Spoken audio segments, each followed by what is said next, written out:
Welcome to G Fun Facts Online. Take a look around your home or office. Do you have an old phone sitting in a drawer? A dusty laptop in the closet?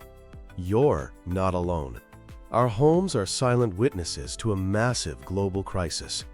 In 2022 alone, humanity generated over 62 million tons of electronic waste. That's a mountain of discarded gadgets, and it's growing every single year. We're throwing away a treasure trove of valuable resources. But what if we could stop thinking of this as a landfill and start seeing it as a gold mine? What if we could use this e-waste to build the cities of the future?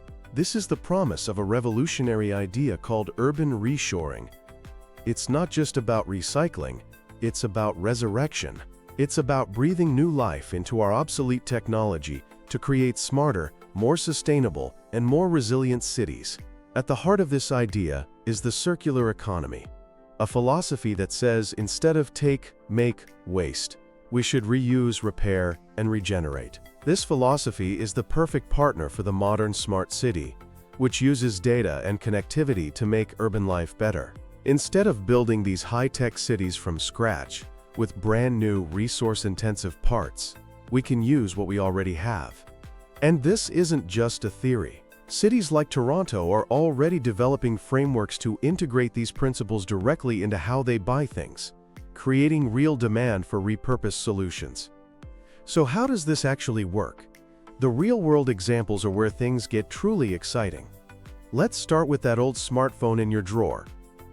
For as little as €8, that dormant gadget can be networked with others to create inexpensive micro-data centers. These clusters of old phones can gather and process real-time data for all sorts of smart city applications, like monitoring passenger numbers on buses to optimize routes. One project even successfully tested these repurposed smartphone data centers underwater to monitor marine life. Startups are popping up to refurbish and redeploy these devices, building a greener, more connected urban world. But it gets even more literal. The term urban mining is now about actually constructing our future from e-waste. In one incredible initiative, researchers developed a lighter, more eco-friendly concrete alternative by using crushed-up circuit boards. In San Francisco, you can find public benches and even solar-powered pavilions made from recycled plastics that came from old electronics. This not only keeps tons of e-waste out of landfills, but also reduces the need to mine for new materials. The potential is everywhere. Old laptops and tablets are finding new jobs as public information kiosks or interactive digital signs. Old Wi-Fi routers are being reconfigured to extend public internet access or to act as hubs for smart home tech in municipal buildings. The journey from a forgotten gadget to a key piece of city infrastructure is a fascinating one. It starts with collection, through donation drives and partnerships with e-waste recyclers. Devices are assessed, and functional parts are salvaged. Then comes the magic: software. Open-source software is the key to wiping old data securely and installing new, customized operating systems. A standard consumer tablet can be turned into a specialized tool for urban management. Finally, these refurbished devices are integrated into the city's network to begin their new lives. Now, of course, it's not without its challenges. The biggest question is security. Older hardware might not get security updates, making it vulnerable. The solution is to build robust security protocols from the ground up: data encryption, secure authentication, and network segmentation to isolate these repurposed devices from critical city infrastructure. Then there's the integration puzzle. How do you get 1,000 different devices from different brands and years to work together seamlessly? This requires careful planning and the use of open standards so all devices can speak the same language.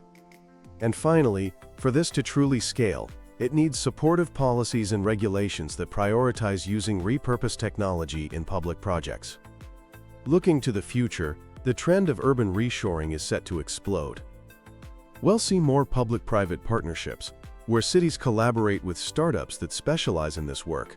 Artificial intelligence and automation will play a huge role, efficiently sorting, testing, and repurposing e-waste at incredible speeds. But perhaps most importantly, the smartest cities will be the ones that involve their citizens. engaging residents in collection programs, and getting their input on how this repurposed tech can best serve their community. Ultimately, urban reshoring is more than just a clever way to deal with our junk. It represents a fundamental shift in how we think about technology, resources, and the future of our cities. By embracing the circular economy, we can transform our urban landscapes into regenerative, resilient, and truly smart ecosystems, all powered by the untapped potential of the gadgets we once called obsolete. Thanks for tuning in to G Fun Facts Online.